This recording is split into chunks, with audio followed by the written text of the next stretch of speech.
out there? Let me see some energy. You know, we can be in a virtual space, so we can still give a whole lot of energy. Let's see those hands going. We are up, we are moving. Well, you know what? It is a beautiful day in South Florida, and I just want to welcome you to Real Talk, a community conversation for women. I am Dr. Germaine Smith-Baugh, President and CEO of the Urban League of Broward County, and I am really happy to co-host and moderate today's distinguished panel of experts. It is my pleasure to co-host this event with my friend, as well as our newly elected Senator, District 33, Dr. Rosalind Osgood. Let's give her some love. Awesome, Dr. Osgood, are you out there? I am here. Good morning to you, Dr. Barr. Good morning to all our esteemed panelists, to all of our guests this morning. Thank you for joining us for this Real Talk as it relates to women, particularly minority women. You know, we rule the world, and it is times like this that we come together to use our collective excellence to support each other in our daily endeavors, because we know that this nation is built on the back of women. And as women, as we stick together and we move forward, we will see things different. I believe emphatically that this is our time, ladies, and we must seize this moment and allow God to use us for his glory in a way that the world truly becomes a better place. All right, I agree with you, Dr. Osgood. So, you know, we have a lot to pack into this time, so we're going to go ahead and get started.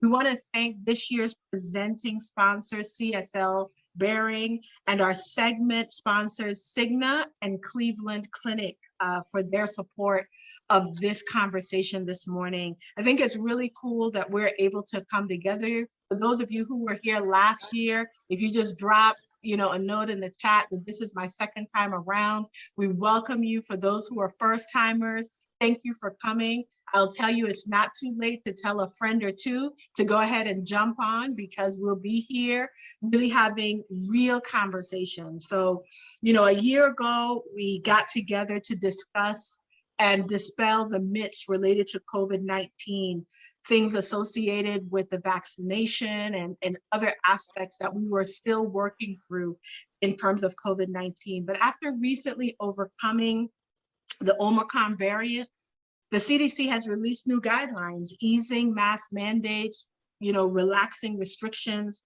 But we know that there's a lot still left as we are in an endemic phase. That's a new word that I learned most recently, that we are in an endemic phase of the pandemic. And in our first segment this morning, powered by Cigna, let's open up with a candid conversation related to COVID-19 recovery for us as women. I'm here to speak about the current climate of COVID-19 and overall health and wellness tips to protect ourselves and our families is Dr. Prasad Reddy, Market Medical Executive of Central and North Florida for Cigna Healthcare. Dr. Reddy serves as the new medical executive of Central and North Florida for Cigna Healthcare. Her expertise is in population health, value-based care, strategic planning, contract negotiations, team building, and providing solutions for complex problems. And Lord knows we got a lot of complex problems out here, Dr. Reddy. She currently is board certified in both internal medicine and lifestyle medicine. And clearly you did not take a break during COVID, because you are a proud graduate, 2021 graduate of the University of South Florida, receiving your executive MBA. You go, Dr. Reddy, we like that. Yeah, you got all kind of love happening towards you. I want to tell our audience listening on Facebook and here online with us via Zoom, Dr. Reddy has over 20 years of medical experience, and she hopes to play a vital role in transforming the delivery of healthcare while maintaining health takes priority over managing disease. So how do we get into the mode of maintaining our health and not just being reactive? So Dr. Reddy, we are ready to listen to you. So, we got a couple of questions. We are looking forward to hearing from you. So let's just get started.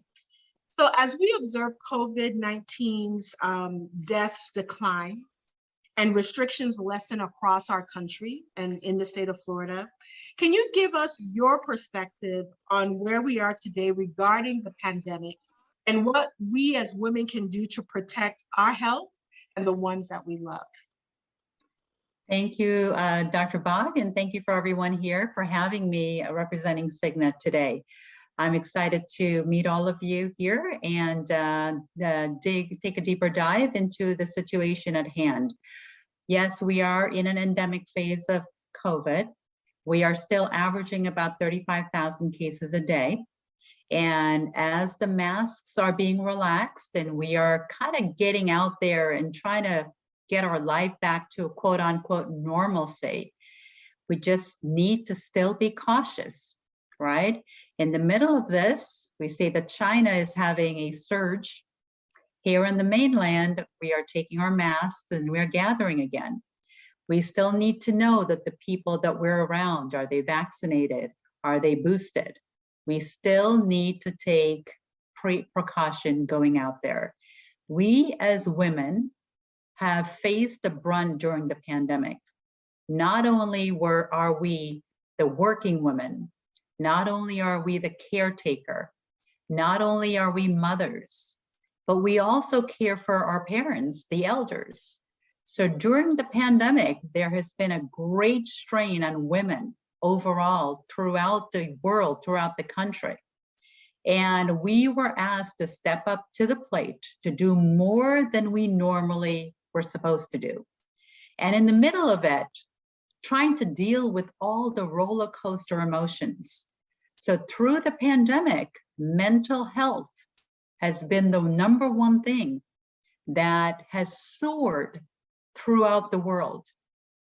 Not only our anxiety, not only depression, insomnia, but women in general just having a meltdown, a breakdown. Currently in healthcare, there's more than 70% women in healthcare.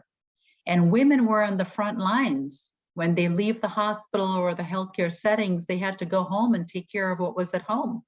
So women were burdened with a lot, and they continue to be burdened with a lot of mental illness.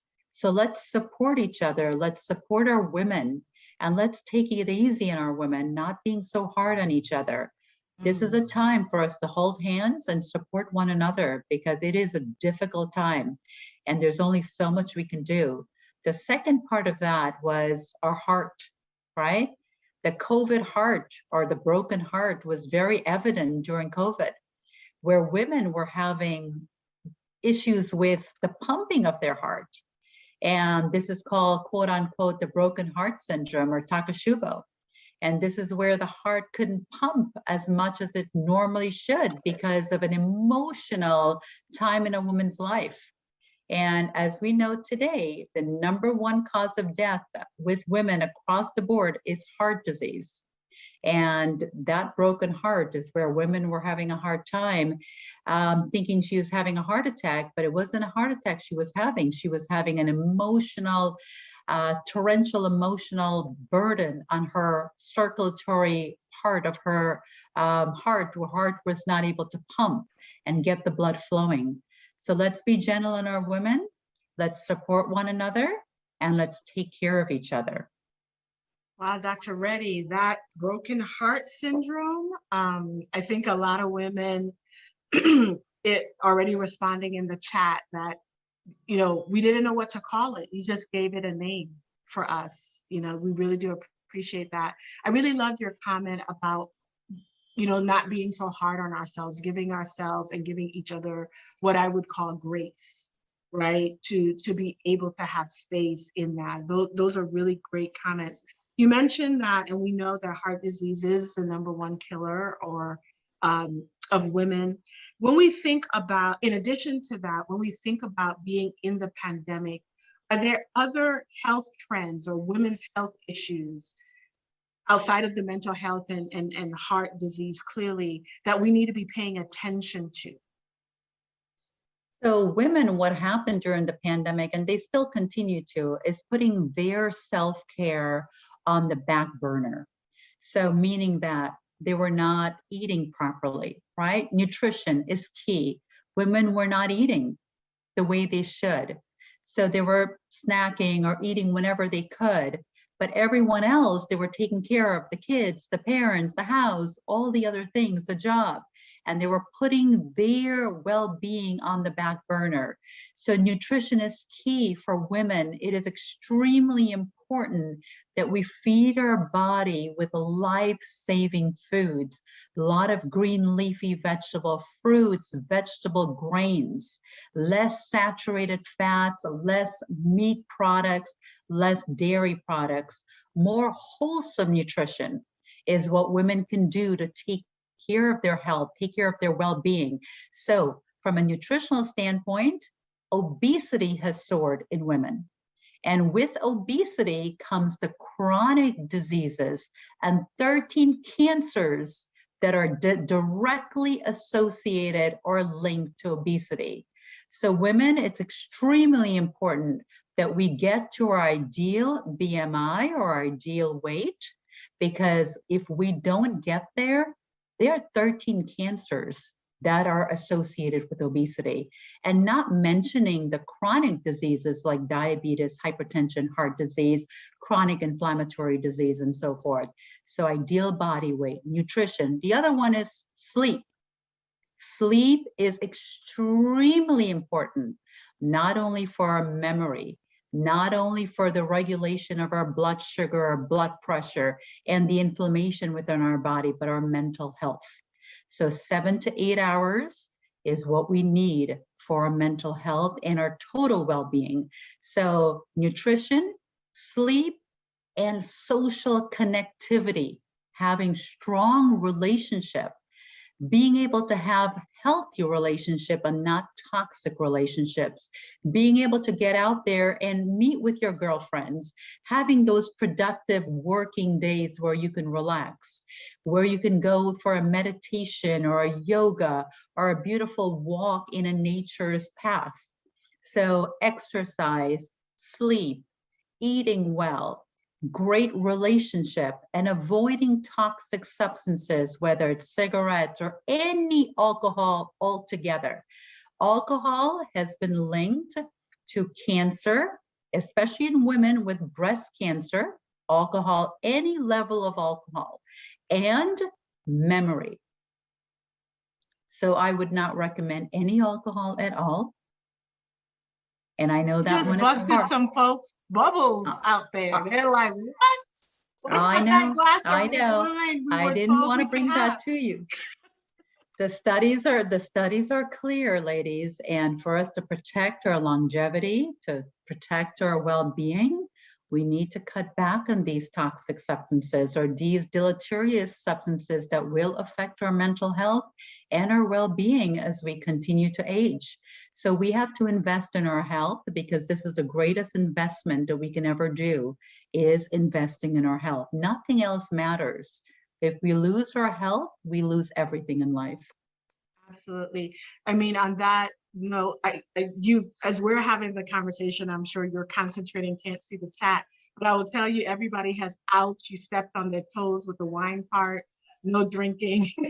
Some people joked and said, what about the wine for the stomach's sake? In the Caribbean, they would say, you know, you need a little bit of wine for your stomach to be settled. But I do want to really re-emphasize that point that, you know, nutrition is so important. I agree. You know, I was wondering, you know, like when you went to college, you got that freshman 15. I have to say this COVID-19 is real. You know, I know I see it on my hips, and to your point, you have once again jolted me into the thought process that that's not okay for our own health, for the issue of chronic diseases, being not at our ideal BMI is important. Can you talk to us a little bit of, give us some, because you're lifestyle medicine, this is your thing. In addition to what you just shared and jolted us in that way, 2 or 3 things practically that women can do on the everyday to to heighten the nutrition in our life, to heighten the sleep when everybody keeps tugging at you, to hopefully put the wine down. Everybody heard that. So no more wine at Urban League events. That's gone for the women. As you talked about that social connection, 2 or 3 things you think that we could do practically. I think for the most important thing is making sure that we're eating a well-balanced meal, right? That requires preparation and not a grab and go or going into a fast food drive-through and picking up a burger and fries. So if you can prep on a Sunday, right? And this is what I do. I have a huge white bowl. I cut up all kinds of vegetables, right? Whether it's peppers and kale and romaine and carrots. And I have one huge bowl. I put that in the refrigerator. And then I have my protein portion of it, whether it's grilled tofu or soybeans or black beans or grains. I have one of that. So during the week, I take a scoop of that. I put my vegetables with it, and I have some fruits on the side and a lot of water. Okay, so in preparation, you've got to feed your body. It's like putting high octane within your car, right? When you put good gasoline, you may know a difference. But if you allow more plants or plant-based food on your plates, you are investing in your health and your well-being. You will start to feel much better eating food that has life, that brings life to your body, cutting back on stuff that are fried or deep fried, that have saturated fat, or foods that are heavily sugared, sugary beverages, right? And I know that this is a hard thing to break, right? But it's clean eating is what we want to do, right? We want to cut back on the sugary beverages, the high caffeinated drinks, and we want to have more fruits, vegetables, and grains within our lifestyle. We want to make sure to shut the screens down on our phones, on our computers, and we want to unwind before bedtime. So if we can get our 7 to 8 hours of sleep, you are ahead of the curve right there.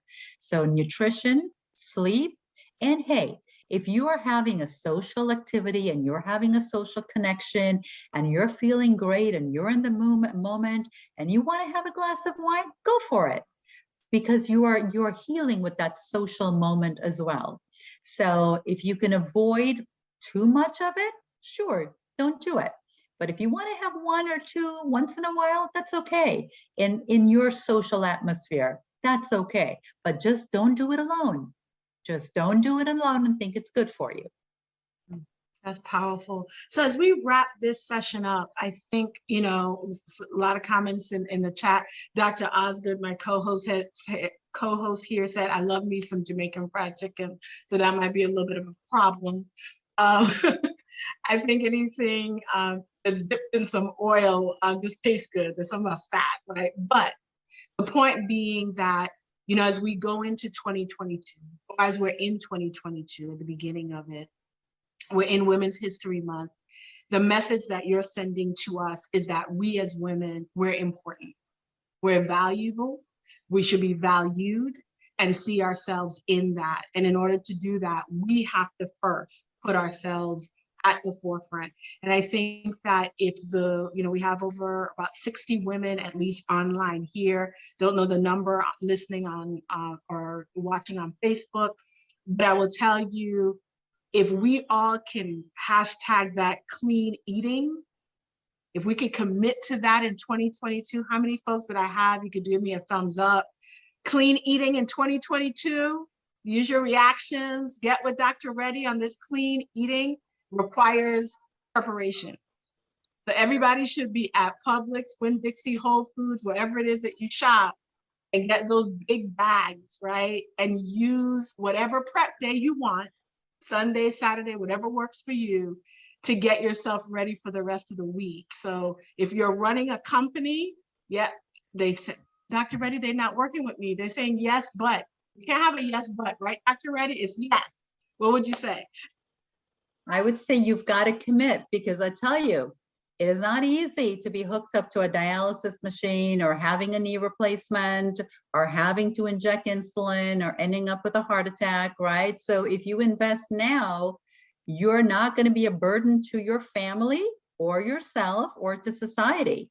So it's extremely important, because when you think about the investment that you're making now, right, you're thinking about long-term, right? You're putting away, you're doing good best practices now so that long-term you are going to be walking with your grandchildren. You're going to be walking in the park. You're going to be enjoying your life, and you're not going to be hooked up to a dialysis machine, or you're not going to be in bed or being pushed on a wheelchair. So that's the visual I want you to take away today, is that you have to make these changes. If you don't, you are going to be with these chronic diseases. Absolutely. Dr. Reddy, I hear people, after you gave those examples, they're like, we don't want that. So they are, let's do this. Some people are saying they need some sister friends to join them around the track. There's a track right outside the Urban League. We do that. Whatever it is that is necessary to move you forward. Dr. Reddy, I would love if you would come back. And, you just have this really practical way of shocking us into, you could have this, or you could have this. And you're so calm about it. And she does it with such a smile. Let's give her some love related to that. We want to really thank you for your time. And truly, if you are available, we would love to invite you back. For those who are looking for sister friends to come together, call 5 women right now. Tell them to join this conversation so that we can begin to, to start this. This is real talk, and you really kept it real, Dr. Reddy. We truly appreciate it. Let's give Dr. Reddy some love. One more thing, so much. Go ahead. Yeah, Dr. Baugh, I just want to leave with this message. Women have put away a lot of their screenings during the pandemic, screening mammography, pap smears, making sure they're getting their colonoscopy. So don't forget the screening, ladies. Breast cancer screening, cervical cancer screening, colon cancer screening. This is extremely important. And make sure to make an appointment with your primary care doctor. Get your labs done. Get your doctors to check you out. Your GYN appointments. Make sure you are in tip-top shape, and then go get it. Just clean living, mental wellness, and just connect with your friends and get out of the toxic relationships. Whoa, that's a whole topic right there. You know what? This next panel is going to say something about those toxic relationships. I am very sure that they will get there. Dr. Reddy, thank you so much. Appreciate your time this morning. As we unpin Dr. Reddy and get ready for the next one, let's just give her some love. Happy hands. I think you can see my hands. Love you. Thank you so much. We have the privilege of having Cigna as a partner of the Urban League, and their leadership also serves on our board of directors. So we are really, really thrilled. So we are back again with the past 2 years, truly has been an impact on our homes related to COVID, in our workplaces related to COVID, and just in our community on a whole. So we wanted to pull together some really powerful voices to share their insights on everything from working policies and legislation to education and our children, with how to advocate for ourselves related to healthcare, and how to build faith and how to interconnect faith in our own recovery during this time of, as Dr. Reddy affirmed, we are in the endemic phase of the pandemic. And what does that look like? So I am delighted, absolutely delighted to invite our panelists for our fireside chat this morning. We have with us my co-host, the newly elected Senator, Dr. Rosalind Osgood. She said just call her Rosalind, but all love, all props for that. Representing District 33. You know her really as a face during the time of COVID, serving as the chair of our Broward County school system, and really taking us through that time and being an advocate. She's a Broward County native. She also has over 21 years of experience in nonprofit management, as she is the CEO of the Mount Olive Development Corporation. We also know her as a pastor, a minister, living out her faith in the marketplace.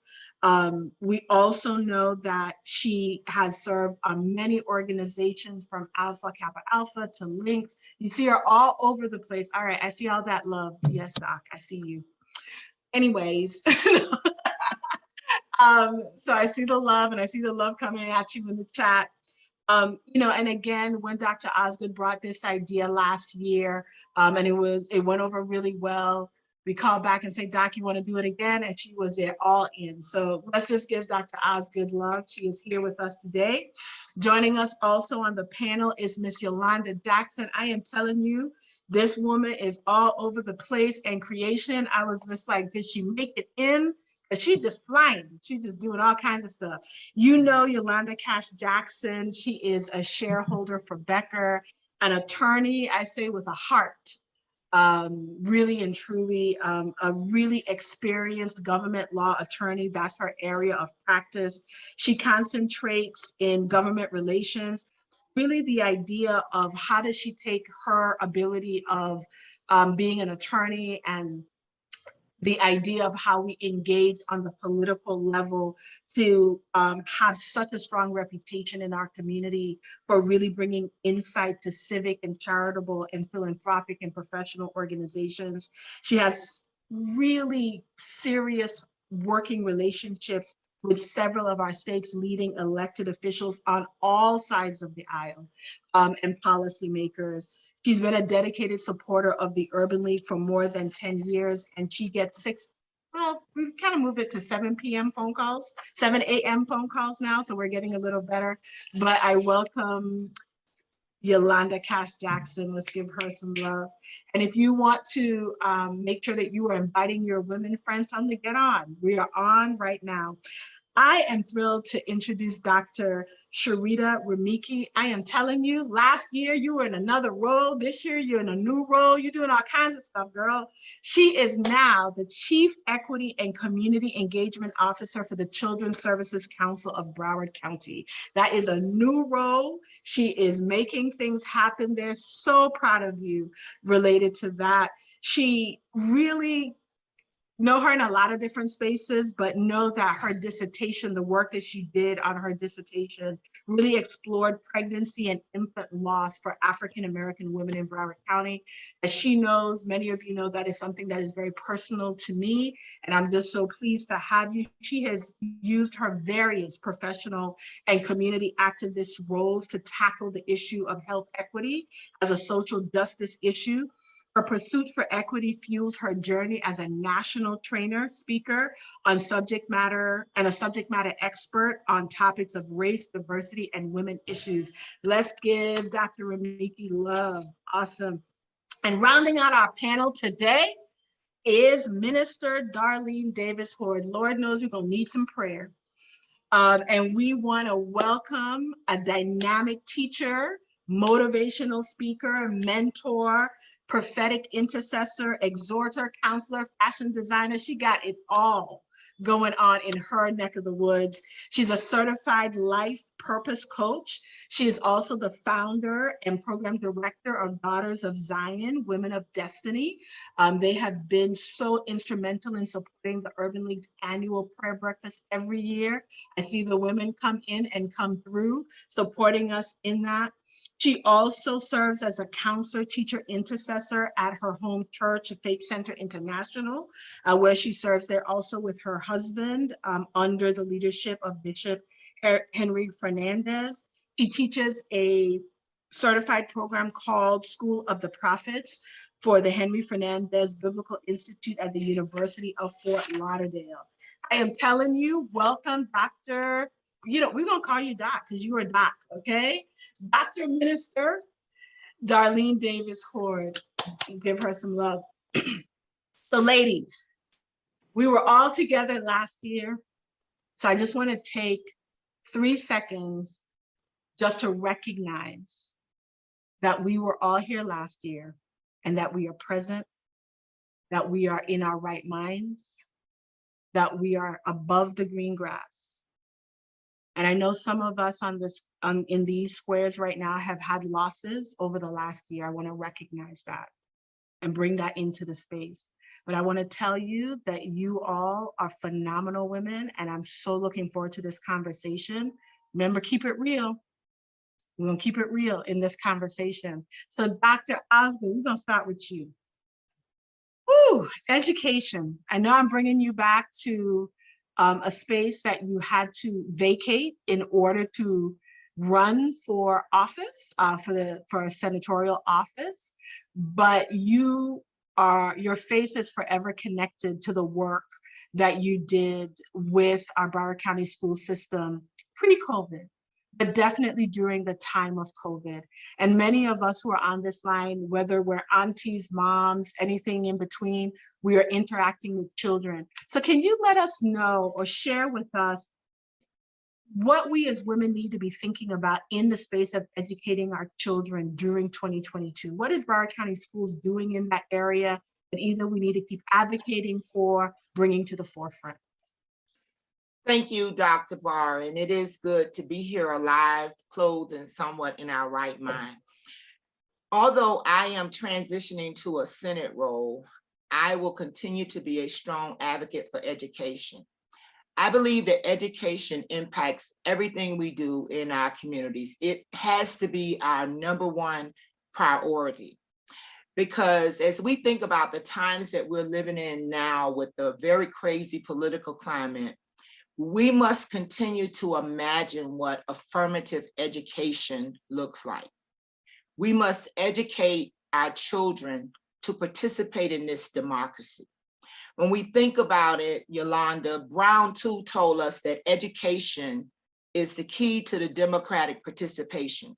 So when we think about education, what happens on the local school board level is oftentimes set up by a framework on the state level.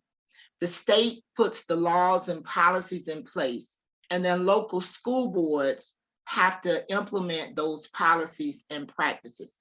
So they are directly inclined.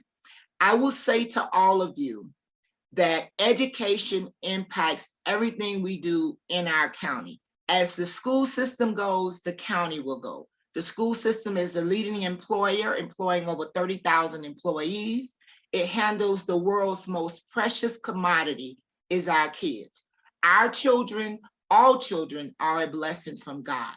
As we look at current legislation, a lot of it minimizes the role of local school board members. It puts things in place, in my opinion, that sets teachers against parents. When you have bills like Don't Say Gay, that's restricting our freedom. And as people, we love all of our people, regardless of their sexual identity, their sexual orientation. They're God's people. We love them. As we move forward, let's be real. The pandemic has had a major impact on our students, even our high-performing students. All of our students are behind. They are struggling. God has created us to be in community, this sense of belonging. The pandemic took us away from that. There is no training ground for integrating. You either jump out or you jumping in. And we have to be extremely sensitive to the needs of our children. I can tell you the social media threats, the presence of guns and knives in school is at an all-time high, which means we as adults have to be more accountable and more responsible. If you have a gun, it's registered, you have to lock it up. You can't just leave it where a child can have access to it, because they come to school with the loaded gun, acting out. The law says that they have to be arrested. I feel very strongly right now that we should be sounding an alarm on every front about education, traditional public education. I believe that we need choice and we need different avenues of education, but for many Black and brown kids, public education is the only option. They don't have transportation to get to other schools. A lot of private schools are not going to take them. So we have to become more knowledgeable of policies that are impacting school districts. We have to be connected to the political process. And I see this as directly related. We have to vote. We cannot be registered to vote and don't vote. I was very blown away going through 2 recent elections at the number of my colleagues, professional Black women who are registered to vote, who just decide not to vote for whatever reason. They think this person is going to win, that person is going to win, and they don't go vote. We have to vote every time. That is our strongest voice, our strongest power. That's how we help our children. I am going to give a charge to all of you. Get connected to a school, whether you have children in your school, in your household or not. If you are a church, you should be connected to a school, even if you have your own school. This is all hands on deck. It is how we live our faith. Broward County Public Schools is working real hard with minimal resources. We're continuing to have backlash for the mask mandate. Somebody asked me yesterday, well, you defied the governor. And I said, that's absolutely not true. I believe with every part of my being that the mask mandate was the morally appropriate thing to do. It doesn't matter who's in office or who's saying something different. I believe that we had to use mask mandate to protect people, to mitigate the risks of the pandemic. But we have to get engaged and we have to get involved. If you have an issue at a school, talk to the principal. The principal always knows what's best is going on the campus. Talk to school board members. We cannot move forward, Dr. Baugh, with being disconnected from elected officials. Elected officials are here to serve you. If you don't let us know your problem, your issue, you don't give us an opportunity to resolve it. And as an elected official, you take a lot of beatings. People say and do a lot of hurtful things, but it comes with the turf. It makes you stronger. It makes you better. So I would say the number one thing is to get connected and engaged. Talk to the young people in your house. Pay attention to what's on their cell phone. Know that if you punish them and take that cell phone, you literally shut their whole world down. It is that important to them. You have to know what's going on. As Mama and them used to say, tend to all the business. It's no sitting down. Children are children, and we have to treat them as such. Your child shouldn't have a cell phone that you pay for that you don't have the password to. You need to know who your child is interacting with. Your children's teachers should know you. And I know you working and you busy, but the Bible says your children will rise up and call you blessed. So it has to be a priority. We have wonderful people working in schools. I see a great teacher, Miss Linda Thigpen, on today. And I can tell you that they are overwhelmed with all of the additional things they have to do beyond teaching and working. A school today is a one-stop shop. You have to do everything in school. Mental health, social services, it's a one-stop shop. So my question to you is, where do you fit in that one-stop shop?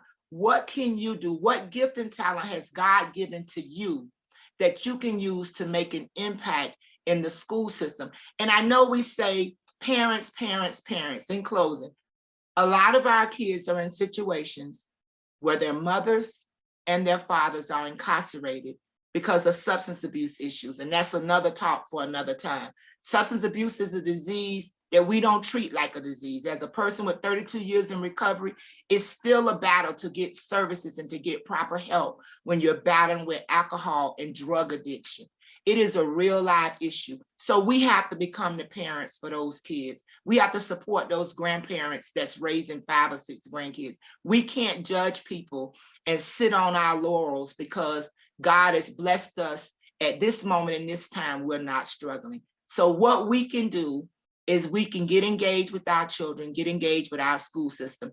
It is our priority as a community, and we cannot advocate that responsibility, especially at this moment in time. Absolutely, Dr. Osgood. Lots of really right on comments there. Every single person get connected to a school. And I think that's a really good segue, the conversation, Dr. Osgood, that you're having about the elected officials and that you are there to serve. And Yolanda, you spend a considerable all your time engaging with elected officials and trying to be that bridge between the people and the policy, right? And you're that connector. It really struck me this morning that prayerfully we do this again next year, 2023, but we would have gone through an entire election cycle before we see each other again. So I need you to give us our charge in 2022 as Black women, and you do a lot in this space, but Black women, you just flew in from Tallahassee. I am just covering you, with what the last 60 days, I know has been a lot. Charge us. 2022, we have local elections, we have statewide elections. What do we need to be focused on? Thank you for that, Germaine. I can tell you that personally, I'm mentally exhausted. I'm emotionally exhausted by this legislative session for a number of reasons, and I'll get to your answer. One, our elected officials are going to need a lot of support when they get back from Tallahassee. We experienced the loss of one of our leaders, Alcee Hastings, that kind of created avalanche of changes. We have redistricting that's created an avalanche of changes. And then, being thrust into conversations that are clearly culture wars, taking things like parental rights and the right of parents and turning it into racial and sexual challenges to people who happen to be different, whether it be by race or by gender or sexual orientation. So what do we need to do? It's not even a need. What we have to do, and it's the message that we need to take, and I'm telling you, we need to take this message. We have to show up. If nobody else shows up, Black women have to show up. So, for example, in the Senate, that has always been the calming voice, the voice of reason, we have one Black woman. I cannot wait till Senator Osgood gets to the Senate for so many reasons.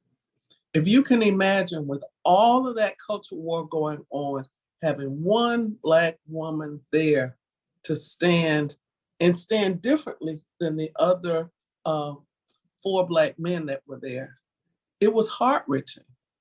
She did it well, but we can't allow that. We need to at least have voices. We used to have, AK Day at the Capitol, Delta Day at the Capitol, Lynx Day at the Capitol, where we were actually interacting with members. That helped. We didn't have that this time. And that disconnection has caused a void, which puts undue pressure on our Black elected officials. And then they have to perform. They want to get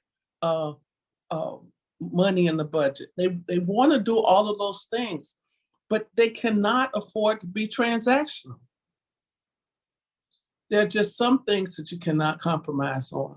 So my message on voting, when we start in August, as Dr. Osgood alluded to, we have to show up for every election. Every election is important. People are looking at turnout. Some of these districts that are going to be up, everybody, by the way, is going to be up in for this year. And so we have communities where we may just have, maybe 18, 20% of African Americans in that district. And the district may be red, but that 18% has to show up every time. And so the message for everybody that's on this call that's connected with a church or an organization, Dr. Osgood talked about buses. We used to take buses to Tallahassee. We're going to have to do that. Our elected officials are tired. I watched them. I watched Senator Jones cry out on the floor. I watched them. They need our support and they need our backup. So let me just tell you a few other things that are really important. We need to watch what, first of all, headline today, Florida is ground zero for America's culture war. That was a headline today. So the world is watching what happens in Florida. Why? Because in 2050, and you know I'm a Black woman with trust issues. In 2050, this country will look more like you and I than some other folks that live other places. And that's what it's about. It's about power. It's about control. It's about controlling the conversation. And we have to accept that. So what were some of the culture war things that are not in with this? Abortion.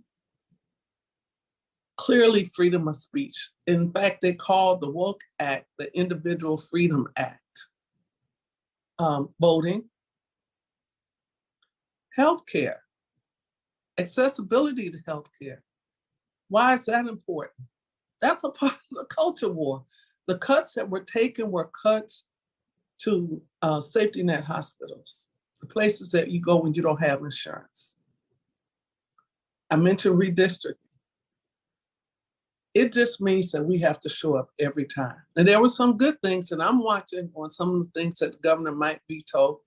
There was last year $30 million put aside for African-American culture projects.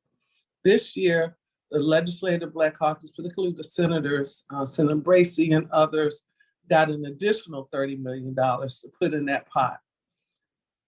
And that's federal money. So we'll see what happens. We'll see what happens with those Black projects throughout the budget. But I would just tell you, we need to start organizing. If you're a part of any Black women organization, you've been on the line, you've been on Zoom, having sorority meetings, having church meetings, having everything else. We need to keep that momentum going. We must keep that momentum going. This is not an option. November will be August. August will be the testament of what our future holds. Florida is ground zero for American culture wars. Well, there's not much to say after that. We are ground zero. I cannot tell you the number of text messages, phone calls that I've fielded over this last week related to the actions that were being voted upon in the legislative session. I think the message, is really clear. You see it in the chat. Some people are already putting in their phone numbers and email addresses and the like. The time is now. We can't wait till July to be thinking about this. We actually need to be thinking about it all the time. We have to show up. That's the message. Get connected and show up. But sometimes we're connected, but we don't show up. And show up when it is not comfortable. It's easy to show up when it is comfortable. It's when it gets uncomfortable, when it gets hard, that we have to be able to do that. One of the things, Yolanda, that you mentioned is healthcare. And, our first segment, was a really practical discussion about what that looks like.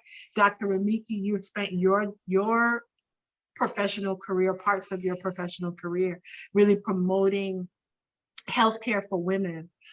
As we look at education and we look at the political atmosphere, the culture wars, I like the way how you laid that out for us, Yolanda. And then we bring health disparities in it, because we get one thing, we get one body. There's one time we get to do this, right? So if we're gonna bring our whole selves to the table, what are some of the things, some of the areas related to health that we as women can reclaim our power related to being stronger advocates for ourselves on health, so that when we are in Tallahassee, we can walk those hallways and not get, lose our breath in the middle, right? Yes. Or when we gotta, stand out there and do what we gotta do. What do we need to reclaim and be a better advocate about? And I thank you, Dr. Baugh, for that. And that was a really good segue, Yolanda, when she said that healthcare and health accessibility is part of that culture war. And I just want to start speaking with saying these three names: Anarka, 17, Betsy, age unknown, Lucy, 18 years old. These were three Black enslaved women that the father of gynecology, J. Marion Sims, used them as live, interactive research experiments. He did procedures on them in the public with their bodies exposed, with no anesthesia, because he felt that Black people had no morals and therefore their pain value didn't mean anything. And that was so dehumanizing. So the reason I say that is because this culture war didn't start now or the administration before or even 50 years ago. This is a historical thing that has been going on for so long. Just think in August, Black people will be in the US, their lived experience in the US will be 403 years. 86% of that time, we have either been enslaved or under Jim Crow. So we have not had an equal start or the same start as other people in this country. So of course, we're going to be suffering from the more likelies. And I say that, and I call that a deadly phenomenon, the more likelies, because more likely, such as Black women are more likely to experience complications throughout the course of their pregnancy than white women, and their babies are to be born early or even die, or even them die during or after childbirth. Black women are more likely to suffer from hypertension. Black women are more likely to, 3 times more likely to have fibroids. And that's a lot of conversation and research going on around that right now about Black women and fibroids, especially, you know, I have a young millennial daughter, you know, younger women are experiencing these fibroids. And a lot of times the health response is hysterectomy. So just think about that, let that sit there a little bit. So we have to really start thinking about those more likelies. And they usually occur because of something called physical weathering. Black women get physical weathering, and that means that our bodies age faster than white women's body due to our exposure to chronic stress, like systemic socioeconomic disadvantages and discrimination. This is over our life course. You know, so we don't start getting and having bad health when we become adults and we start having children. And this has been occurring over our life course because the way we as Black women carry chronic stress. So we definitely have to pay attention to that. And based on a vast amount of research and lived experiences, the CDC has declared racism a serious public health threat. So people are starting to use the R word, you know, before you couldn't use it and when you're talking about health, but it's starting to be utilized now because the research is showing that we can't avoid that conversation. So we need the policymakers, the healthcare professionals and communities to help us improve the health of our communities. And just 5 quick things that they can do to do that. They can expand and maintain access to health coverage. Yolanda just told us that's part of the battle, that's part of the war, you know. We need to provide more patient-centered care that is responsive to the needs of our community. We should be able to go to a doctor and be treated with respect, and that are doctors that are culturally competent and safe, and we receive the highest quality. There was a report that 22% of women, Black women that went to the doctor said that they experienced some type of discrimination. So, you know, sometimes we are like, if they didn't treat us, we don't go back, but it's not hurting them, it's hurting us. Address the social determinants of health, which are the conditions in which people live, work, and play and worship. I always add that in there because that has a varying effects on our health outcomes. And we need to expand paid family and medical leave. And I know Yolanda said they were doing a lot of back and forth in Tallahassee. I know that was a hot topic this year around paid family leave because, you know, a lot of women say they don't go to the doctor because they can't get the time off from work. And that's the doctor for themselves or their family members. And we need to expand and protect access to trusted community providers. Community providers provide so much necessary and essential information, healthcare information, education, and support. Agencies like the Urban League, the Broward Healthy Start Coalition, the Sickle Cell Disease of Broward Foundation. So we need to make sure that we're supporting those kind of community providers who are connected to our communities. Now, that's what I said that the policymakers, the doctors, and the community can do. Now, we as women, what can we do? You know, it's a longstanding failure of the U.S. healthcare system that minority and vulnerable populations experience poor health outcomes and the highest death rates. And of course, we saw that COVID-19 pandemic and other public health emergencies extended that and that even further. So we definitely need to start advocating and using our voice. And I heard that with the previous 2 speakers. We have to show up and we have to use our voice. In that doctor's office, when there's you and that practitioner, you have to use your voice. So you have to get radical. get radical in that doctor's office. And the focus is mostly on that RAD, R-A-D. It's an acronym I use. You have to do your research. Okay, do your research. When you're going to a doctor, I heard Dr. Reddy was talking about the screenings.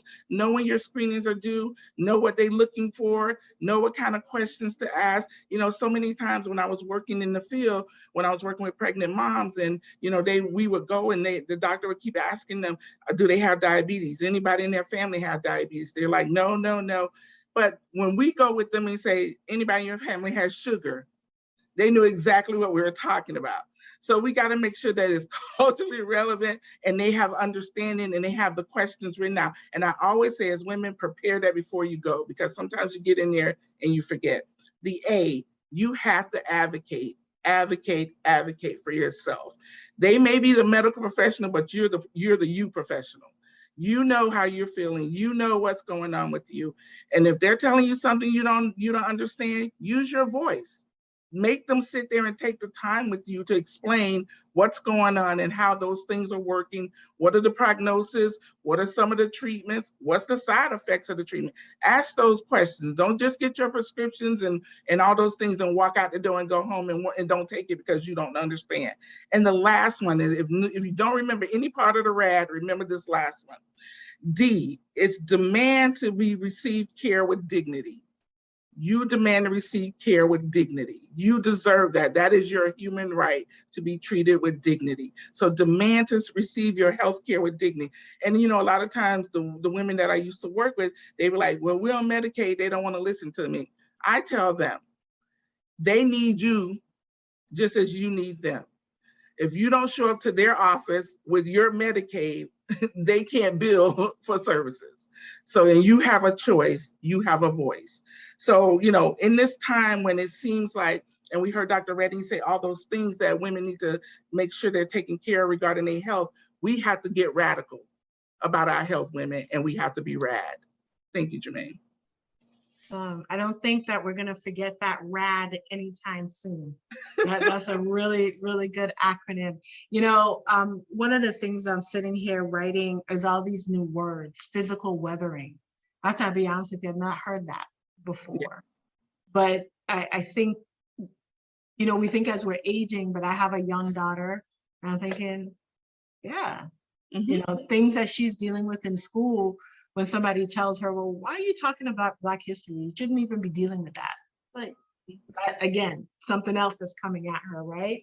But I think I'm hearing panelists as we get to Minister Hoare to talk and interject on this related to faith. Panelists, I'm hearing a show up and show out Black woman agenda coming out of Broward.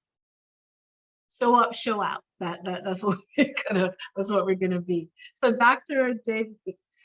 Minister Davis Hoare, as we think about faith and the role that faith plays in our lives, and particularly as we approach mental health in our faith-based organizations, how do you see, what is the role of faith in this process of, in essence, showing up and showing out?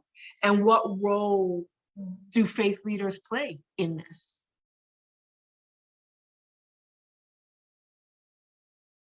Doc, you're not unmute? Okay, there I am. There you go. Sure. Thank you very much. I appreciate the opportunity to be on this panel this morning. I feel like I'm the novice in this. I'm so impressed with all of the ladies and the input that they have. I'm recognizing things from a governmental and the social aspect is prominent for us within the community, particularly as women. And so from my perspective as a minister of the gospel, recognizing that prayer is still the root activity that we ought to be engaged in within the church, and within instilling that in the minds of all of those people. I believe that indeed we are to show up, and we should show out. Our voices should be heard, and we should certainly be able to encourage others to always be present And let not only your voice be heard, let your vote be significant to the pushing of an agenda of what we're doing.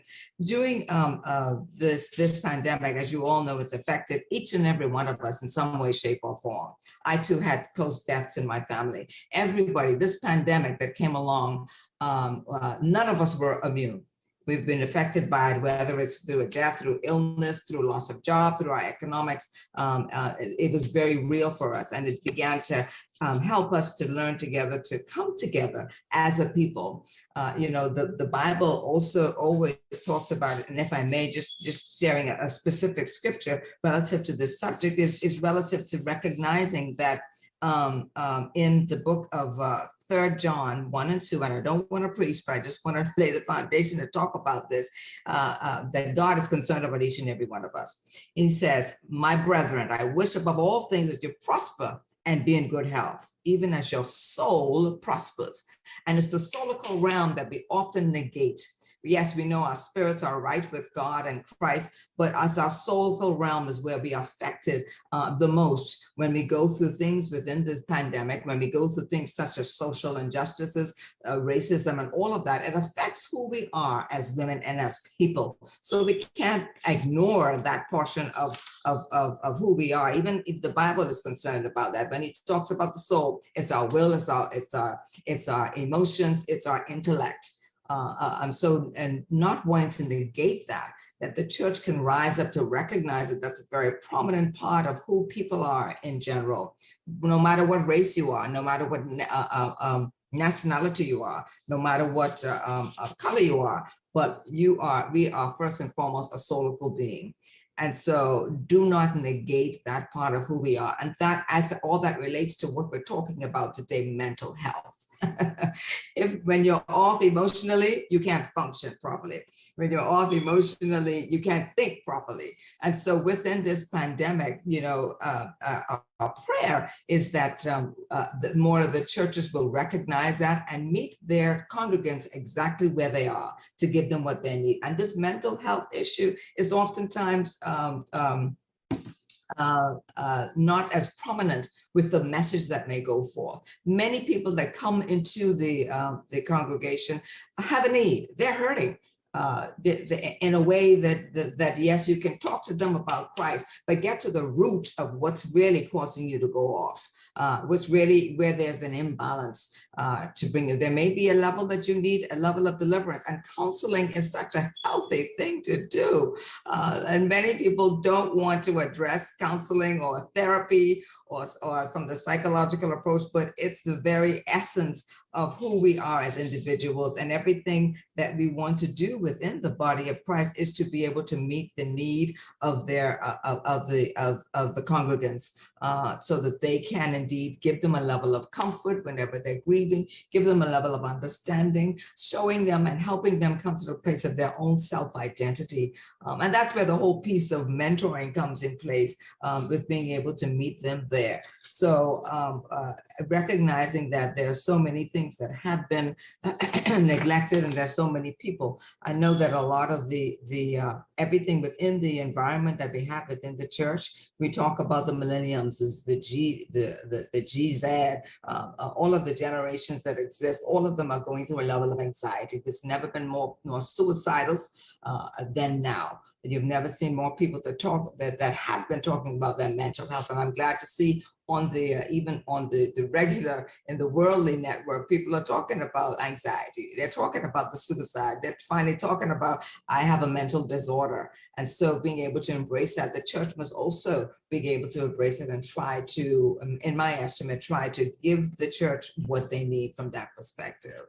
I have more to say, but I'll let you pose a question for you if you do. But I just wanted to lay that as a foundation, and knowing that God is concerned about every like we say in the Bahamas, every iota of you, which means he's caring about where you are in your soulical realm. He wants you to be at peace. He wants you to prosper and be at peace, even as your very soul shall prosper. That prosperity comes with a level of peace and understanding of wisdom and wise counsel, which is counseling, which is the mental aspect of helping you process the grief, helping you process the pain, helping you process the fact that you don't have a job. So many times that's the area that we want to see. And I'm seeing more people going to counseling. I'm seeing more people accepting and embracing it. And it's a great thing because it's a healthy thing. We must dispel, even as Black Americans or even people from the Caribbean where I grew up, we consider it a taboo not to have to go to counseling. We consider it, it must be something really wrong with you. You're going to need to go talk to someone about your problems. But it's the safest thing to do to help you get through the process. Rather than go off and pick up a gun and shoot yourself, you want to get the help to deal with some of the emotional imbalances that may be there, whether it's chemically or even psychologically. But those are very real issues that the pandemic, I believe, has forced it to even come to the forefront. And so we hope that our prayer is that the church can rise up and meet the need. And there are a couple of things that we're doing, and I'll talk about that later, but the meeting the need of where the persons are, that their faith will indeed come alive, and they're recognizing one of the tools that we have is prayer. Prayer can help you through. Prayer, by God's help, can help you by God's grace. It's the prayer that keeps you connected to the Father. And when you're connected with him, you're able to receive everything that you need to overcome, to be strengthened, to be healed, to be fortified, to be empowered into the greatness that he's called all of us to be. Well, that is a powerful word, Minister Davis Hort. I will tell you that when you said iota, I was just like, yep. That is definitely, he's concerned about everything, every iota of you. As my mother would say, every inner man that you got, he is concerned. And to your point, this show up, Dr. Osgood already named it in there. This show up and show out agenda has to be steeped in prayer, has to be steeped in thoughtful meditation, because it's easy to just be jumping off in all kinds of different places and ways. And needless to say, as women, we can get very passionate, as we should, about the things that matter, to us. Yes. We're at about the 11:15 mark. I know we said that we would have a break at this time, but I want during this time of the break for us to, before we break, for us to think about what these women have said to us, from education to political activism, faith, health advocacy, and then everything else in between. The question for real talk, and when Dr. Osgood and I talked about this last year, it wasn't just to talk. It was let's call people to action. So the question as we go to this break, this 2 minute, is that right, Miss Nina? 2 minute stretch break, get your tea, coffee, get more water. This is water. Get more water. Dr. Reddy, shake your head, say I do a good job. Let's think about when we come back into this space, in the chat, let's light it up with, from what we've heard so far, what is the one thing that we are going to show up, show out, be prayerfully thinking about, that we are committing ourselves to, the one thing.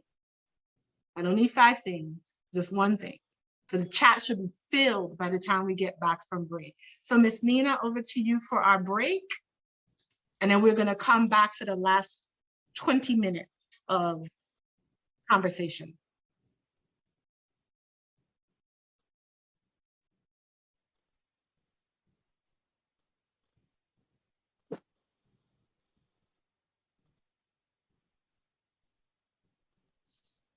Located in the heart of historic Sistrunk, the Urban League of Broward County is a premier agency dedicated to advancing Broward County. Since 1975, the Urban League has empowered African Americans and other underserved communities through life-changing educational, economic, and employment programs. we aim to close the achievement gap for youth, prepare adults for prosperous businesses and careers, connect families to healthcare solutions, and advocate for civil rights. We believe that with access and opportunity, our communities will have the tools to create brighter futures. At the Urban League, access is granted to advance. We are UL Broward.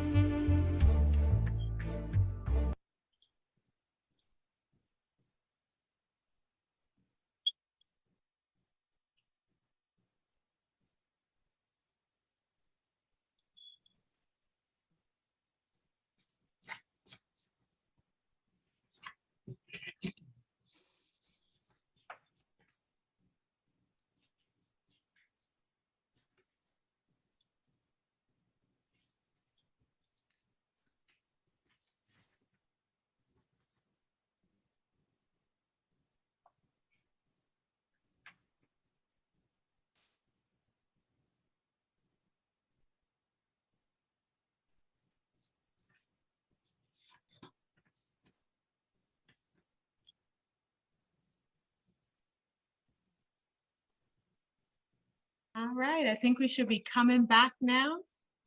Is that right, Miss Alika, Miss Nina? All right. You know what? I love when people break and they come back. Look at that. Because they say when we break, but we coming back. We're coming back.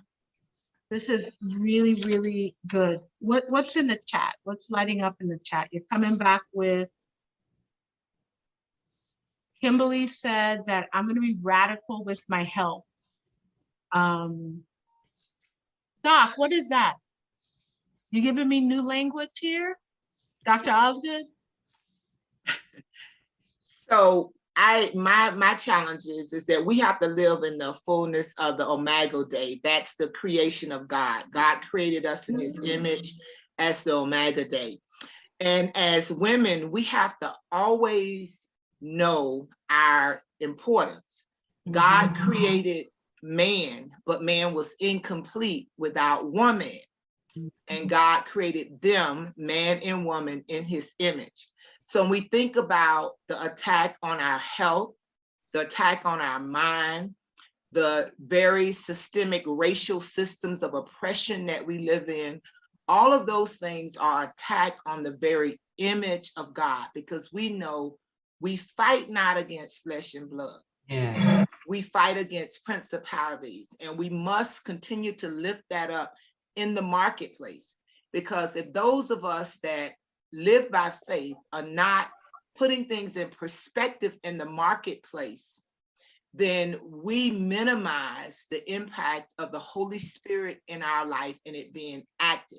So the Holy Spirit will give us the strength and knowledge and wisdom to take charge of our health, to take charge of this political moment, to not be apologetic about demanding an anti-racist society. We talk about racism, and we should, but we have to start calling out this nation and moving toward being an anti-racist society. And finally, as Dr. Hort was talking, I thought again, and Yolanda know I kind of been laboring in this text, Psalm 137. It says, by the rivers of Babylon, we wept. Right now, we're in a strange land by the rivers of Babylon, the Tigris and the Euphrates, where nothing is happening for our people. Yeah. And it says, they said, sing us a song as they mocked us. They said, how can we sing a song in a strange land? Maybe them not singing was a silent protest. Maybe now is the time for a different type of protest. And I'll just leave that right there, because something is something is brewing. Yes. I'm gonna just drop that right there. Yes. Yes. That's real talk. Wow. A protest with all colors. You know, we normally do one theme. We pick our color, but maybe it should be all colors, all different dresses, pants, all of us. Yeah. Weed hair, straight hair, twisted hair, all of God. No hair. Oh. Yeah. All of God. All of it. You know what? I think we're going to have a Amen. real talk basement conversation. So when I called for a basement conversation, one of my colleagues said to me, you know, the problem with y'all young people? I said, what's the problem with us young people? He said, y'all think everything needs to be out in the open. Sometimes you need to have a basement conversation. And then after that basement conversation, everybody knows what their role is and they go out and they do their role. So we might have to have a basement conversation following this. I see in the chat, and I just want my staff to really pay attention to the chat because some people are asking some questions that I know we can follow up on. They want to know how to get connected to specific schools, things like that. So expect us to be following up with you because we have your contact information. So I want to honor our time and get to our last segment and honor our speakers who are on with us this morning.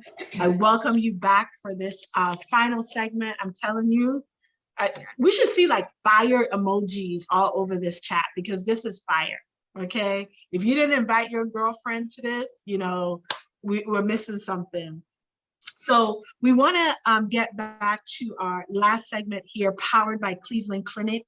It features two dynamic women, two dynamic doctors who are here to answer some burning questions for you around COVID-19, mental wellness, and important information about how women can prioritize as we go back into the workplace, their health and vitality for many of us. So I do believe that the staff, my team staff of Urban League is letting you know how to drop questions into wherever they want you to do that, into the chat or wherever. So let me introduce Dr. Lisette Cordana. She is here. I see her. She has been on the staff in the Department of Infectious Diseases Medicine at Cleveland Clinic in Weston, Florida. Right there. You have a beautiful smile, and I'm loving those red glasses. Just saying. Love them. Keeping it real. Yes, let's keep it real, right?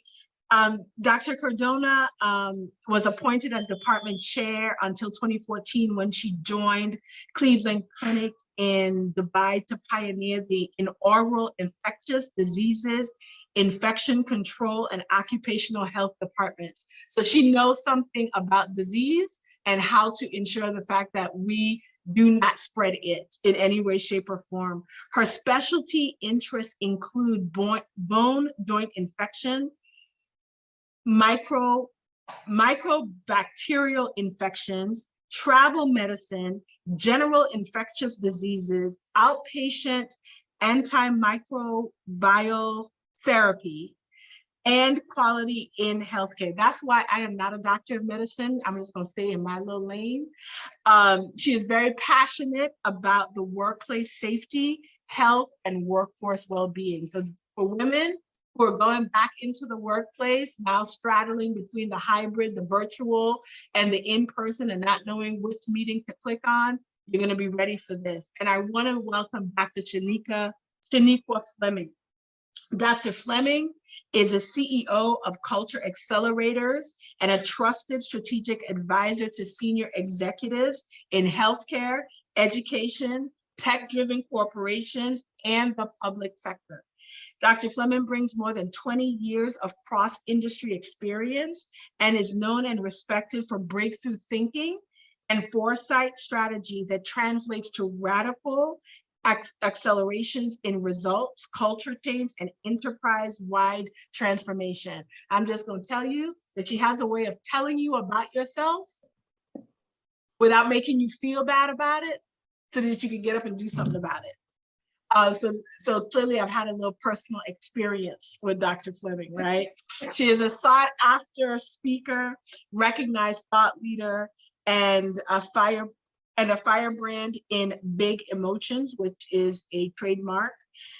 She's also a certified strategist, adjunct professor, TEDx speaker, truly passionate and committed to really bridging the gap between where it is that you are to where it is that you want to be, and then those strategies in between. So somebody agreed with me, Dr. Fleming, by that little comment I made in the chat. You know what? So with that said, I want to introduce to you, because you're probably tired of hearing my voice.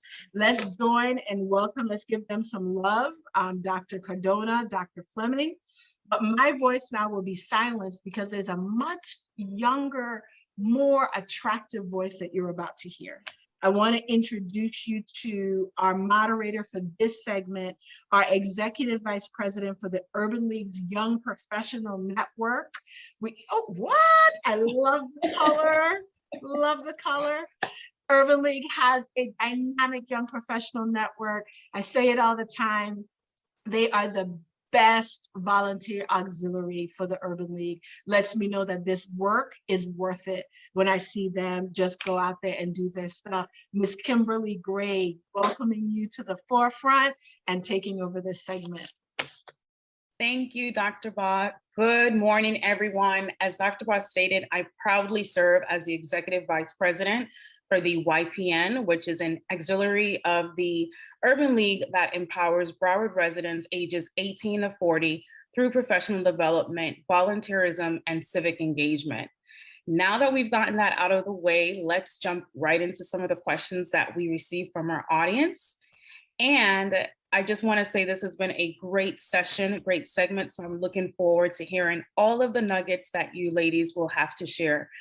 So our first question comes in, and we'd like to know, we've been talking a lot about mental health and mental awareness.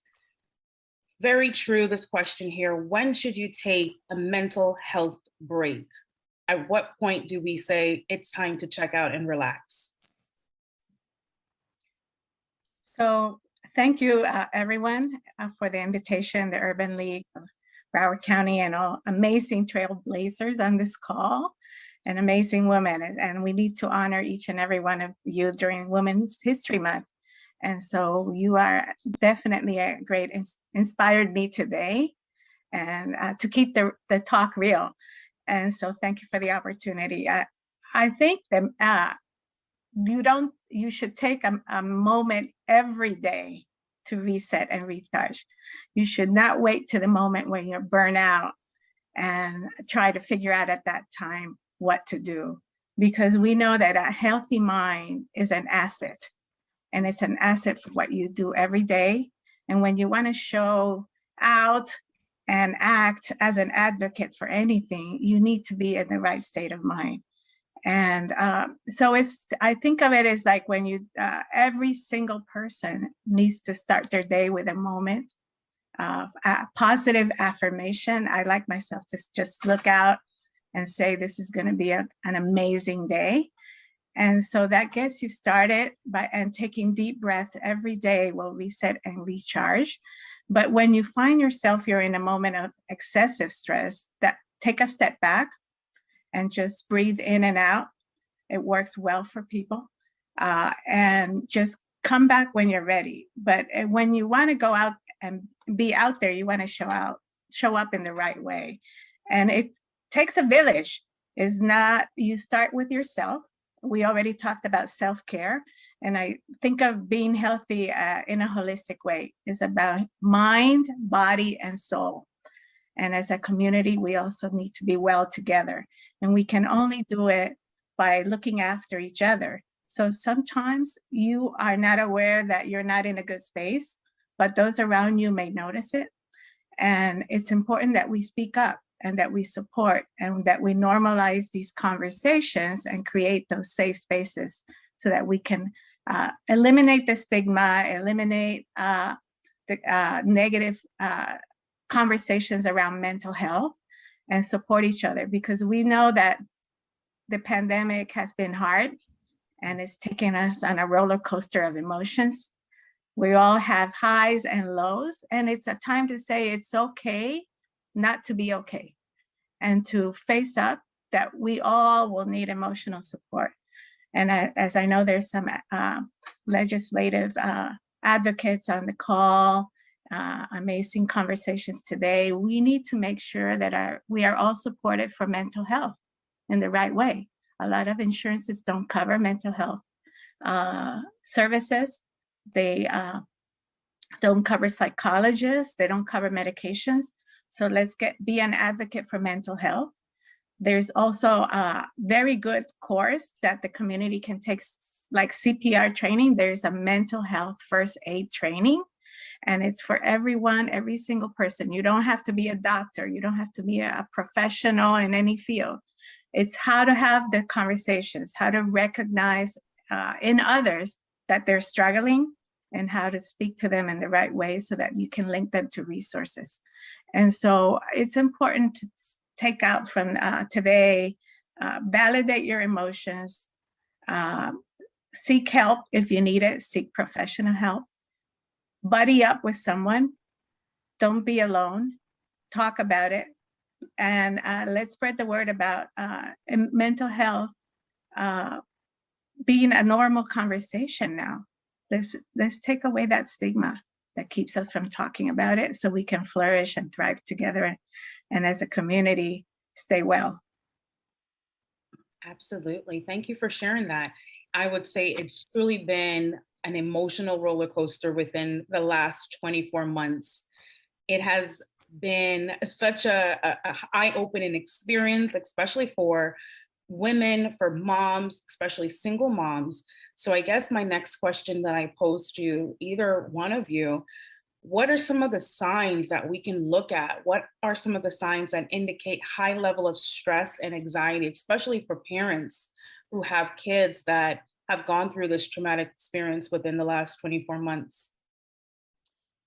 First of all, thank you, Dr. Baugh, and thank you, Dr. Osgood, for having all of us here today. And Kimberly, I want to answer that question by saying, and kind of tagging on the last one, when to take the break. Now, because if we're really being real about it, we didn't need COVID-19 to tell us we were burnt out, stressed out, worried about financial insecurities, worrying about whether or not we were going to get opportunities, to advance in our careers or otherwise. I think what COVID-19 did was it really exacerbated what we were already dealing with as women. And then if we further dissected that as women of color, as Black women. So I think now, and so to your point of the what are the symptoms or what are the signs? I think a lot of times there are no signs, right? So, but then there are some times where we can see things. So I want to talk about the fact that a lot of times there are no signs and why there are no signs. A lot of times we're going through life, we're going through work, we're doing whatever it is we're doing, and we have the S on our chest. We want to be super, we want to save everyone.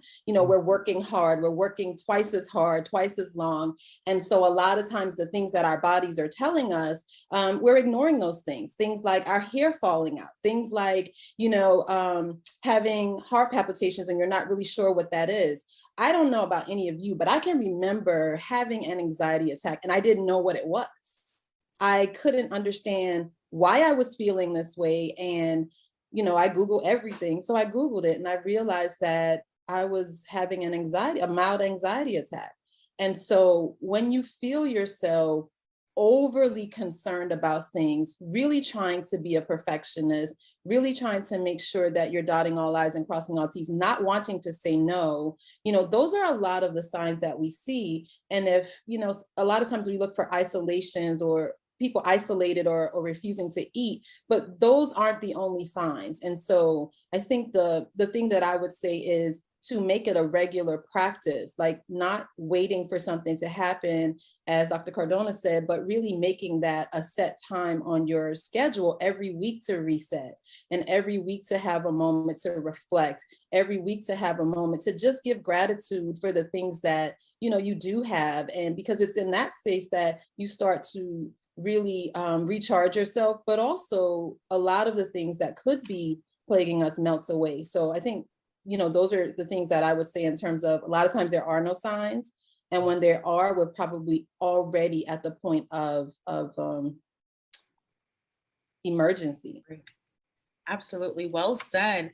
I think you are definitely right. Now is the time to take that mental break. I'm going to be doing that shortly after this call, to take a mental break. And I think we all can agree that it is very, very important that we check in with ourselves.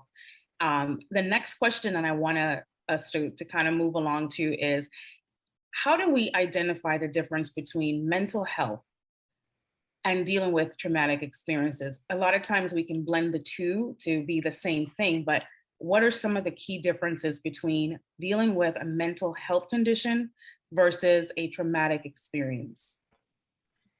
So I'm not a psychiatrist, and I do believe that, you know, mental health diagnosis is made by experts, but I think we all can be on the alert about something that is not going away, that's impairing you physically or emotionally, or impairing you from doing well at work, with your family, with your community, taking away from your joy every day, and that's lasting usually more than months, should be looked into. And you can look out for your family, your kids, especially. It's been discussed that we now know that the young generation between 18 and 24-year-olds that have been around during this time will suffer from being lonely. And they've been separated. They haven't had all the interactions that are common during this age period, and that they may be suffering down the road. So it's not just us as adults, but we need to be watchful for our children and our youth. And when you see that they're isolated, that their behavior has changed, or when we ourselves are not feeling up to par to carry on with our day-to-day, that's the time to start looking at, or start asking just simple questions. Are you okay? How can I help? And I think it helps to buddy up with someone, to pay attention to each other is important. So if you haven't heard from your relative or a friend in a long time, reach out to them today. I say reach out to 3 people today that you haven't heard from in a while, and start the conversations, because a lot of people are suffering in silence.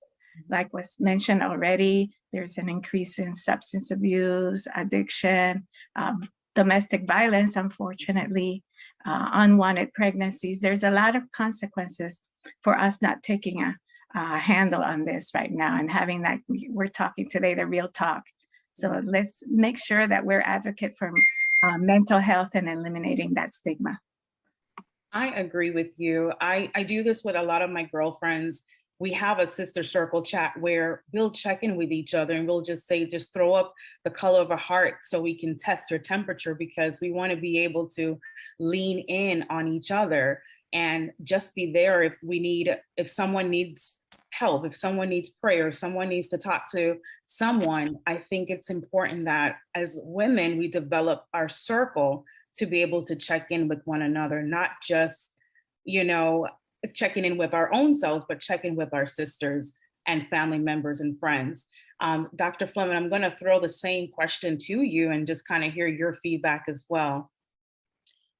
Well, again, as Dr. Cardona said, it's a diagnosis that, a medical professional actually has to declare. However, when I think about mental health, right? So, or a mental health concern, because mental health says that you're in good harmony with who you are and how you show up, and how, you feel about how others are receiving and perceiving you. When there's a mental health concern, it's a moment, right? So very simply put, you're having a moment. We all have moments, and that moment doesn't last forever. When it's trauma, moments trigger other moments that trigger other moments. And so now it's a continuation of the moment that doesn't go away. So that's what I would say look for. So if something happens, you have a moment. But if you have another moment and it really has nothing to do with that moment that you're in, then there's probably an indication that something traumatic is happening.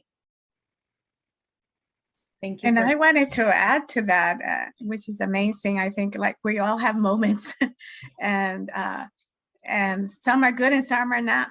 And we need to embrace more the good. But I think another alert that I just thought of is like, if you're stuck in the past of bad things that happen and you keep thinking about it and it's not going away, it usually means that you're having some type of traumatic experience from that bad moment, and you should seek help. And sometimes it doesn't necessarily need to be professional help, but you can start with your own family, your friends. And if we've created those safe spaces, we should be able to talk to each other about it. But sometimes we're not, it's awkward. And so that's why we need to learn how to do it the right way, and maybe refer to people to resources that are that have the professional expertise to have that conversation, because sometimes we may not be able to do it ourselves, but it would be helpful to recognize it in others and make sure that they get the help they need. Well said. I agree with you on that too. Quite honestly, I would say, you know, I've had experiences where I've had traumatic experiences that, you know, I've had to recognize and say, hey, this is the moment that it's repetitive. I needed it to go away. And I do recognize some of the participants here on this call, and I've personally reached out as, you know, a spiritual confidant to help me, guide me through this and mentor me through this, because I need to get a better hold of getting over this and not just forgetting about it and bottling it up, because it's going to continue to happen if I do not identify those triggers and treat them. So thank you for thinking of that last tidbit, because that's very important as women, that not only do we check in with each other, but, you know, we seek counsel and advice from the professionals, whether it be spiritual or, you know, licensed professional, to help us get through that. I want to shift gears a little bit now to the professional side of things. Many of us, we've been working from home remotely. I've had the pleasure of doing that, but I was more eager to get back into the office so I can have some adult time and dress up and go in my uniform and, you know, just get back to adulting. So I just want to ask you guys this: as we approach COVID-19 recovery and women are returning back to the office, what are some of the advice that you would offer to help women basically protect their mental health? It is very exhausting. It is a lot to just jump right back into things and kind of go back to a normal life. But how can we better equip and prepare our mental state for going back into the office? So what I would say to that, Kimberly, is I think we have this this false sense of understanding that there's a work self and a home self. There really isn't. There's one person.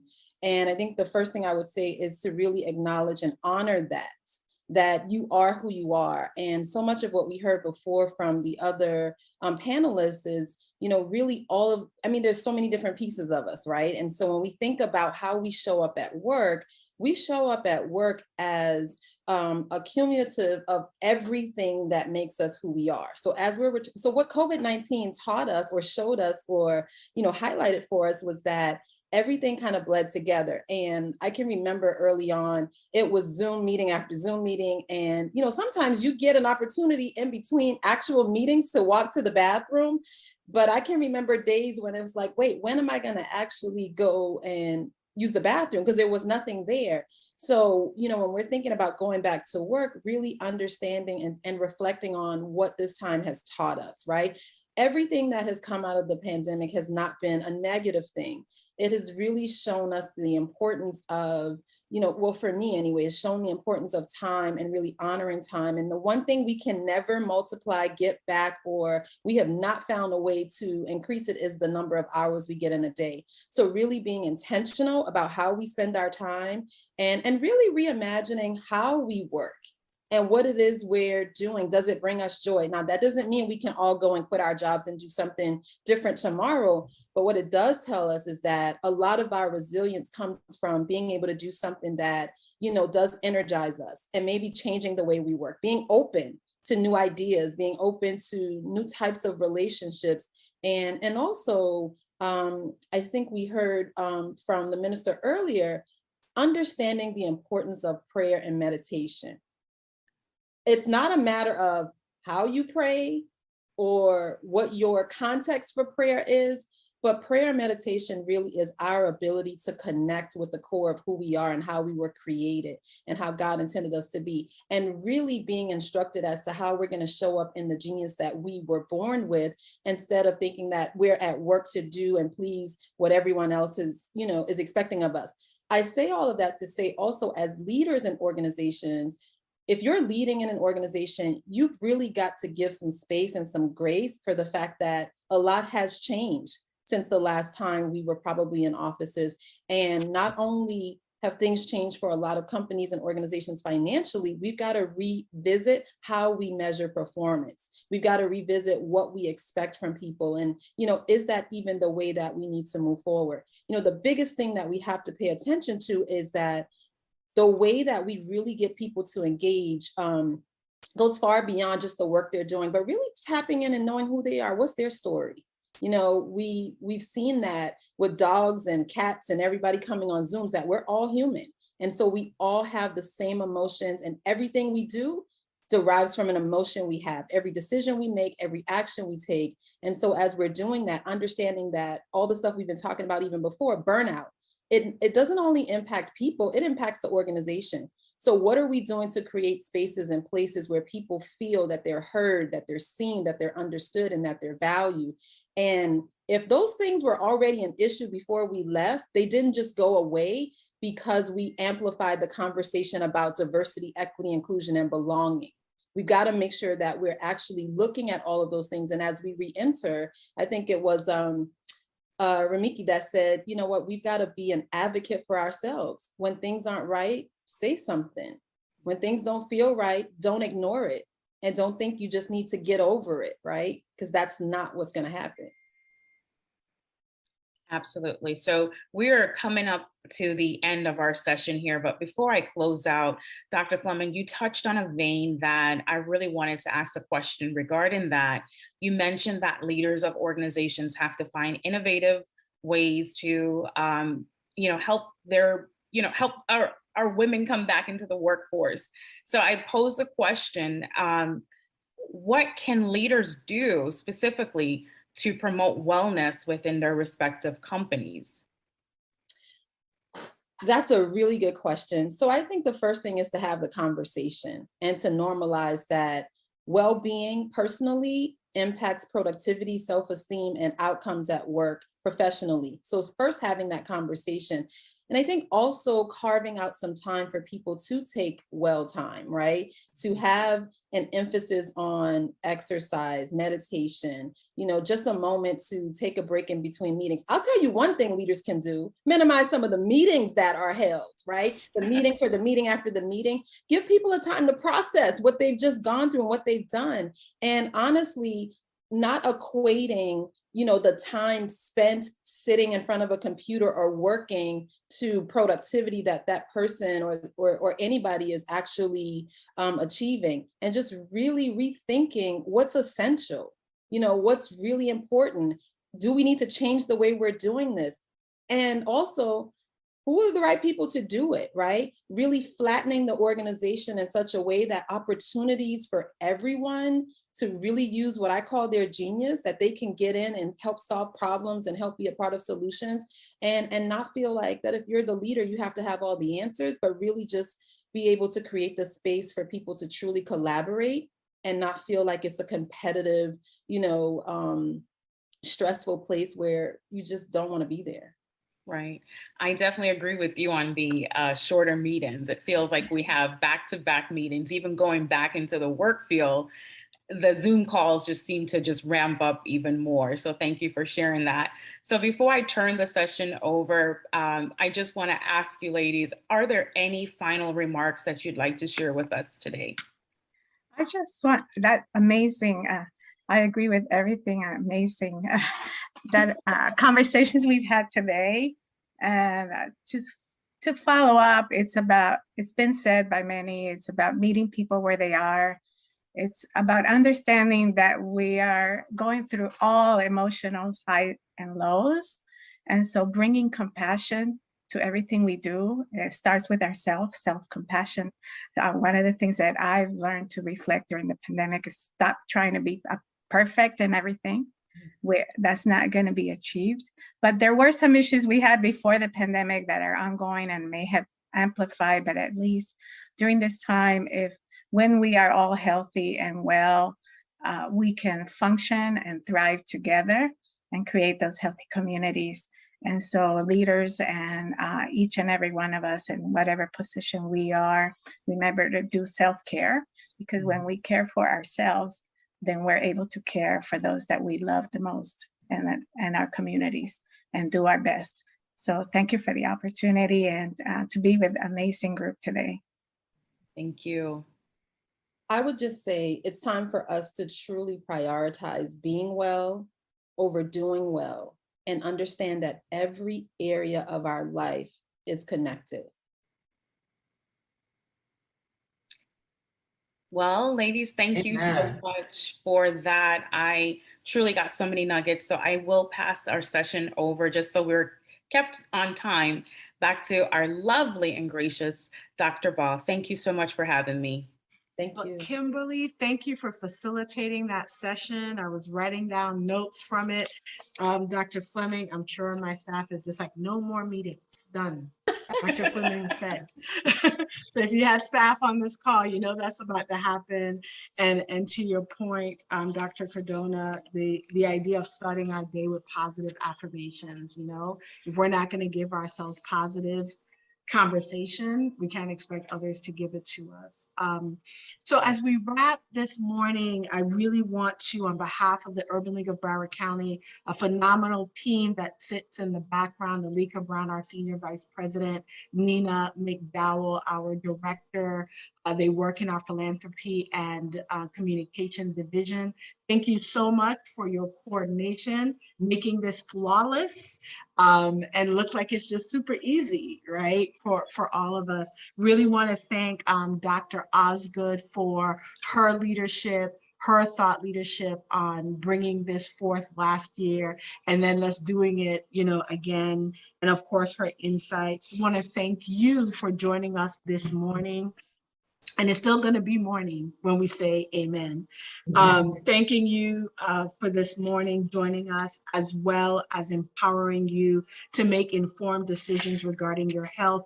To all of our partners, our presenting partners, segment partners, thank you. And for all of our speakers, let's just give them love, happy hands, dance hands, whatever that's called, you know, in the chat. And I just feel led that it would be appropriate for us to ask our co-host, Dr. Osgood, to close us out in prayer as we leave today. So Dr. Osgood, you have the final word. Thank you. Let us pray. Songs of Solomon, chapter 1, somewhere maybe in the middle of the 6th verse, reminds us, my mother's sons were angry with me. They made me caretaker of the vineyards, but I have not taken care of my own vineyard.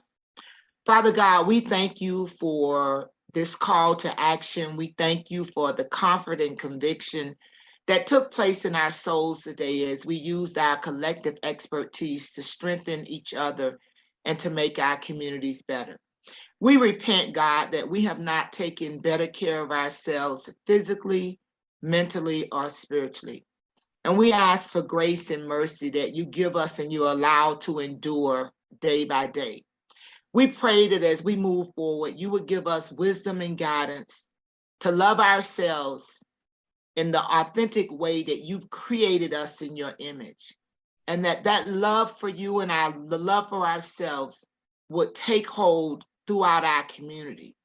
That we would be your true advocates and ambassadors for affirmative education, health, and better economic situations, better civic engagement. God, what you're doing in this season, use us. Allow us to be a part of it beyond the marketplace, the roles that we play in our community. You have connected us divinely as women of God, and we thank you for that today. Use us in this season, God, to be that catalyst of peace, that catalyst of change, that catalyst of courage and wisdom that will stand and represent our communities in a moral way, God. Allow us never to sacrifice our moral principles for the sake of getting along or fitting in. Allow us to be authentically true to the Holy Spirit that's on the inside of each and every one of us. Yeah. And God, we admit this morning, we don't have all of the answers or even the immediate next steps, but we have you, oh God. Yes. And we know that you are a refuge, you are a strength. Yeah. Touch our bodies and mind right now, God, as we are oftentimes the strong one, but we need refreshing. We need renewing. We need a new song and a new dance, God. You've been faithful. You've never let us down. So as we find ourselves in this strange land, God, allow us to remember you. You're our refuge, our strength, our hope. And God, we pray now for a supernatural move of your spirit in our hearts and in our minds. Wake up some of our pens that we will write. Open up some of our mouths that our voices will be clarion calls, that we won't sit silent because we're afraid of losing jobs or ruining our reputation. Give us courage and wisdom in this season, God, that you will get the glory out of what's going on. We know that you have a way of showing up and showing out. Use us in this season, God. Help us to embrace our younger women, God. Give them opportunities and exposure as they lead in the days to come. We thank you for this amazing group of women. Thank you for Dr. Baugh and the Urban Lead and all of those that work so hard behind the scenes to put this event on today.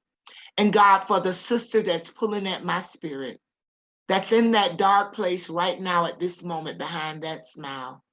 I pray, God, that you will allow her to feel the confident love and support that she has on this call, this Zoom today, God.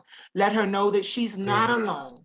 Yes. Let her know that she's a part of what you're doing, even though she don't feel like it. Let her know, God, that what you've given her is more than enough. Through all of her rejection, through all of the doors that's been closed in her face, God, to all of the trials and tribulations, let her know that she's uniquely and wonderfully made by you, and that you have her back and you've connected her to a cloud of witnesses that will love and support her. Hallelujah. Yes. Bless our communities, God. Bless our homes, our families, our co-workers. And God, we love you so much. We even pray today for our foes. Bless our enemies today, God. Allow them to experience the joy and peace of being in relationship with you, that they would love you like we do, and then we would love each other better. We pray this prayer this morning, give thanks and ask it all in the powerful name of our Lord and Savior, Jesus the Christ. Amen, amen. Amen. Amen. Amen. Glory. Amen. Amen. So with that, both of us wave goodbye to you see you later. See you later. Have a blessed rest of your Saturday. Until we meet again. Keep it real. On Real Talk, a community conversation for women. Love it. Bye.